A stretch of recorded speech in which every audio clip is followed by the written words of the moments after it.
Hi everyone, it's Lindsay from the blog Books for Christian Girls, and in today's video I'm completely wrapping up 2019. My reading stuff, that is. So I'm going to share just a little bit of my reading stats and then also talk about my favorite books of 2019, which is what I always get asked. Come December of that year, I always get asked, what were my favorite books that year? And I always wait till January of the next year to share. So here we go. So I set my Goodreads goal, I believe, at 50 books for 2019, and I'm going to do the same for 2020. And I completed that with reading 94 books, though to be fair, most of them were in that last half of the year because I was rereading books, which is why my bookshelves are cutely decorated but with spaces. Most of those were at the end of the year. They were a lot of middle grade books towards the end of the year as well. So 94-ish. We'll just say 94, that's what it says on Goodreads. But yes, I read those. I don't really feel like I had like an all-time favorite book this year. I did rereading of a couple of my favorites, so those got high ratings, and then I have some other books I really enjoyed throughout the year I'm going to talk about in this video. But I think, in all honesty, 2018 I had like two of my top favorite books, and of like nearly all time that I had read for the first time. So for some reason I feel like 2018's video of this is better, so I'm going to go link it up there.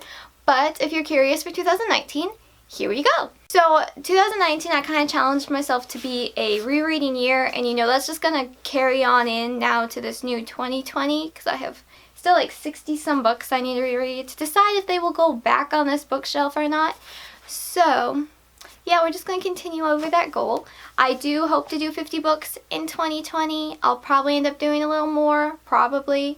But we'll just see what life brings and what time allows.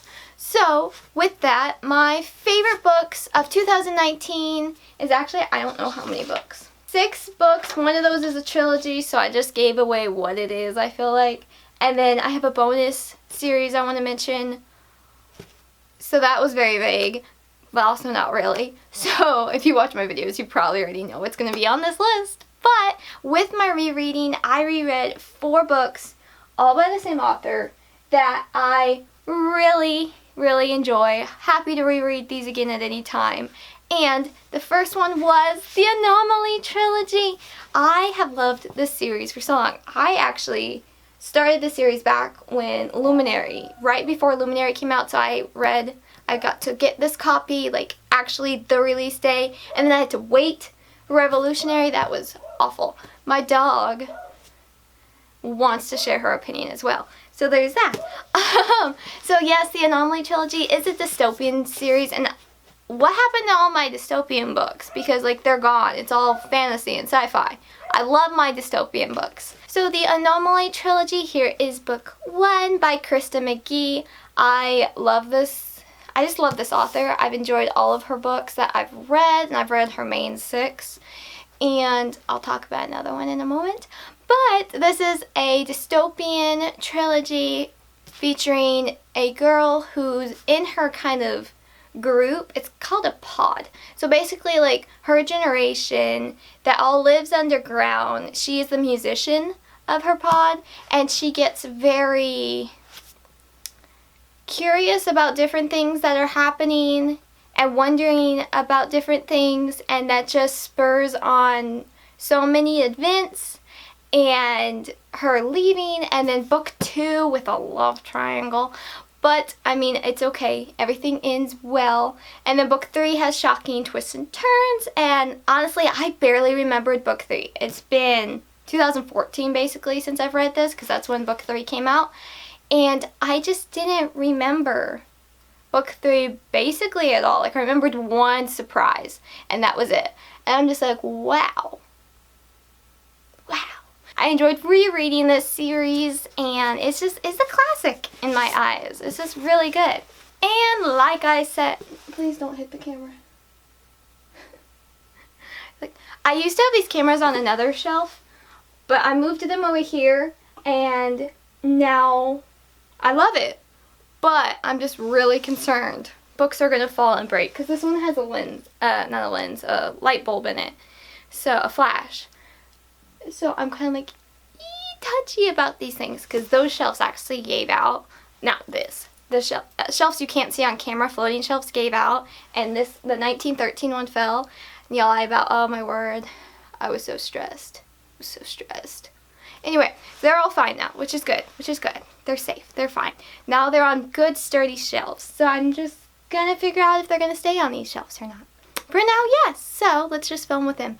Anywho, back on the topic of books. So, like I mentioned, I have another Kristen McGee book to mention, and that's starring me. I just reread this book. I actually think I reread it for a reviewing reason, but also because I just wanted a book I really loved and wanted to reread, and that was starring me. This is kind of a sequel to First Date, so I definitely recommend reading First Date first. And then there's another book that mentions these characters later called Right Where I Belong. So you can read them in that order. That's just fine. I just reread this one because I read First Date not too long ago, so I wanted to do starring me. I love this one because in between different chapters there are skits that the main character, who is an actress basically in training, wannabe actress and soon-to-be actress, does, and there's just so many of them that are hilarious, and I love it. It's great. She's hilarious, and yes. So the next series I want to mention is a series of 5 books, but I'm just going to hold up book 5, and that I was so excited to finish. I had read books 1 through 3 a couple of years ago, I believe, but then I reread them this year and got to finally finish out the series with book 4 and 5, which are connected, but not from the main girl's point of view. Do you know what it is? Okay, it is the Lauren Holbrook series by Erin Mangum. I would also mention the Maya Davis series, but I haven't read book 5 yet. It's staring at me. I own it. I haven't read it, which is really disappointing in myself. But I did finish the Lauren Holbrook series. I had read books 1, 2, and 3 a couple years ago, but I had yet to finish 4 and 5, and they had been on my TBR for a good 2 years. So it was just time. I'm like, I want to reread the series. I want to finish the series. So there we are. I read them. They were so fun.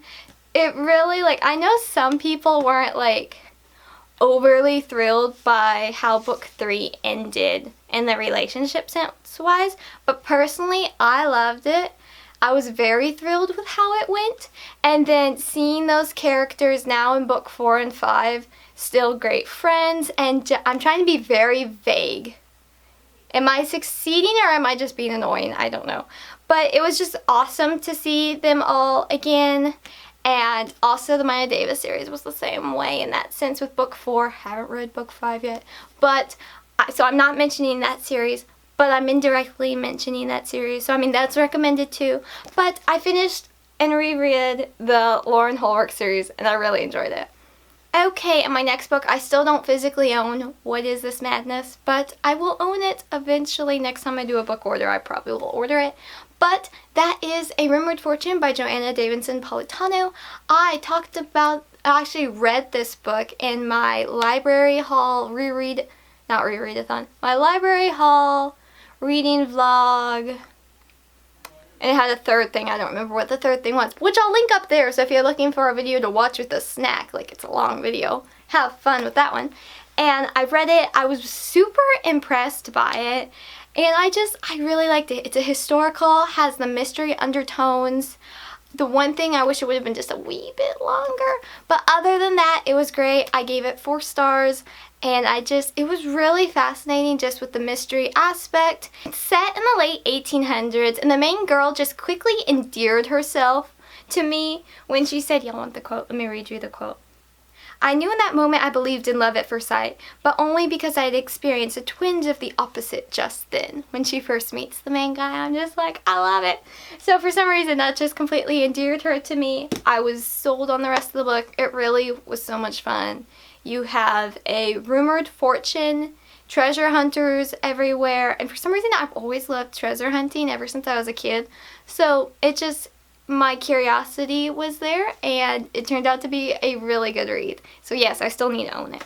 So my next book I want to mention is also a historical, and then spoiler, my last book is also a historical. That's what I read. I read contemporary and YA too, of course. In all honesty, those are like my only 3 genres I feel like I read anymore, but you know, I'm not complaining. I love those genres. So, the next book is Yours Truly, Thomas by Rachel Fordham.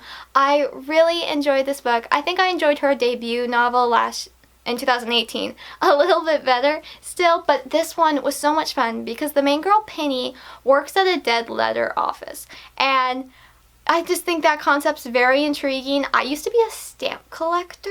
Don't know how many of y'all know that, because I've randomly gone on that bunny trail before on my Instagram stories. It's so much fun, wouldn't you say? But anywho, I just find stamp collecting and letters and all that kind of stuff so interesting, though I'm the worst pen pal ever. Many people will attest to that. But anywho, I just think the dead letter office story plot is fascinating. There's Signed, Sealed, and Delivered that Hallmark produces that talks about it, and I just really enjoyed that show. I hope they come back with more. But this book reminded me in that way of that series, but it's historical, there's faith content, and Penny was just so much fun because she has just like a wistful, hopeful air about herself, even though she's basically surrounded by dead ends in these letters. And then one's about romance come along, and it was really cute. It was tastefully done, and I really enjoyed it. So my officially last book I want to talk about, but then I have a bonus series I want to talk about, is No Ocean Too Wide by Carrie Taransky. This is book 1 in the McAllister family. I think it's a trilogy. I'm just going to call it series to be safe. It does have almost like a very sad undertone, but I think within that sadness there is hope of the family being reunited, because what happened was the main girl finds out that her younger siblings were basically immigrated to Canada when they live in the UK because of the war. And it's just like, yeah, that's not a happy topic, obviously, but within that, Miss Carrie Taransky, the writer, just writes such a hopefulness in it, and it's honestly quite lovely in that way. So it didn't feel so sad. Like I've mentioned before, for some reason I didn't know this was a series, so I was expecting things to be wrapped up by the end, but now that I know it's obviously not a standalone and it's going to be a series, I'm excited to reread this before the second book comes out and just reintroduce myself to these characters because I really enjoyed it, and just see the pieces of their family come back together. There we go. So yes, very excited about that. Alright, bonus series. Disclaimer, not Christian fiction, so if you only want Christian fiction, you can X out now. Have a lovely day. Bye. Okay, so, oh, these are heavy. I'm going to regret doing this. Well, okay. Love to take a poll real quick. How many of y'all have heard me talk about the Mysterious Benedict Society before? Now, how many of y'all actually have read that series? My dog is saying she has read it. She has not. She has seen me read it, though. Anyway, I love this series. This is like a childhood favorite series of mine. And it's always been Mysterious Benedict Society by Triton Lee Stewart, which is the best one if you ask me. And then the Mysterious Benedict Society and the Perilous Journey, book 2. I'm trying to keep these all on my lap. Wish me luck. The Mysterious Benedict Society and the Prisoner's Dilemma. And then later, a kind of, what would we call this, prequel story came out in 2012 called The Extraordinary Education of Nicholas Benedict. And this, it's kind of like a 0.5, but it came after the main 3 books were written. And that's always been what this series is. It's just these 4 books and also a puzzle book. And I'm just, okay. I love this series. I've read the series so many times. So I reread this entire series within like 2-3 weeks. And these are big books. And I had other things going, so I'm proud of that. That's why I'm saying it. And I did that because the long-awaited 4th book, like the mystery 4th book that we didn't really know about, came out. So 7 years after Mr. Benedict's story, we have book 4. Look how pretty. And what kind of made it even more special was I first read this series when I was 10. I read book 1 when I was 10.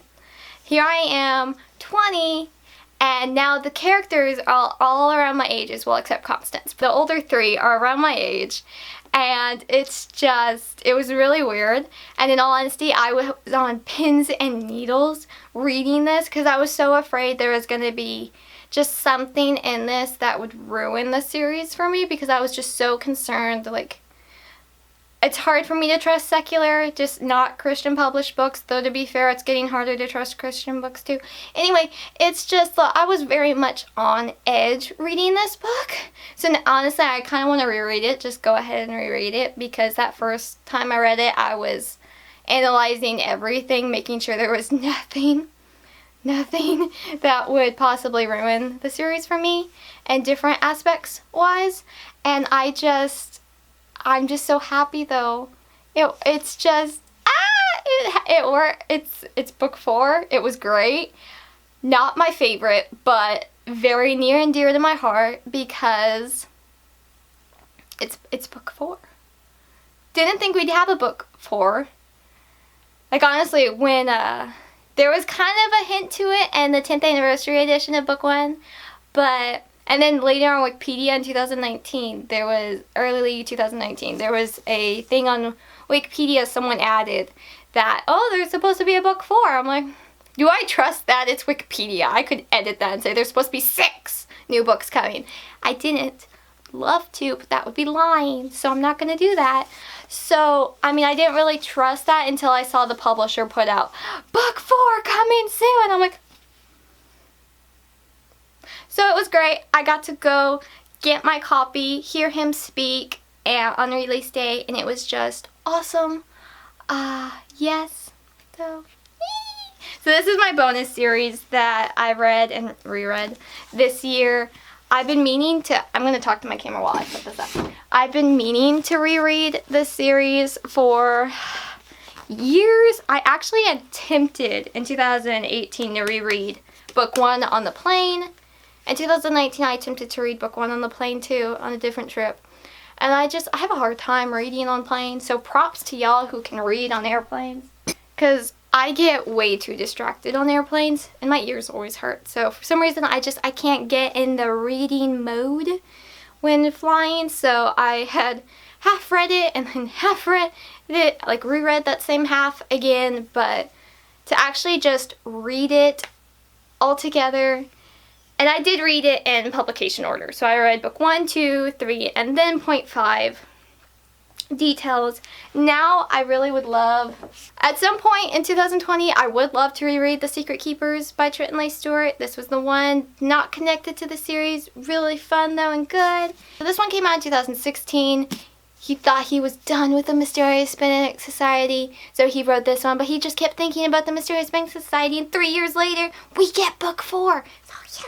Okay, fangirling aside, I want to reread Mysterious Benedict Society. The Secret Keepers. I still need to get this one in paperback US edition. Sorry, doing an inventory check.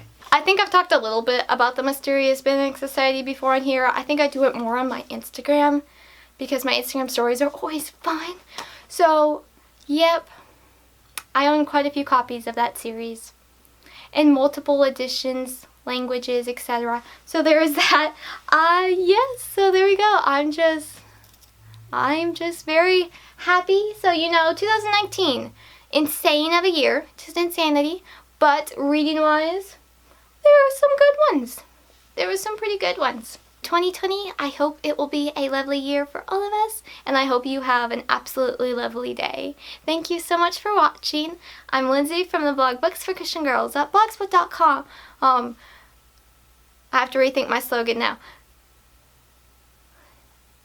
Every Friday there will be a new review on BFCG. I will try to do a new video on this channel every other week, and I'm on Instagram somewhat randomly. That was a chaotic mess. But okay, I'll see y'all next time. Bye!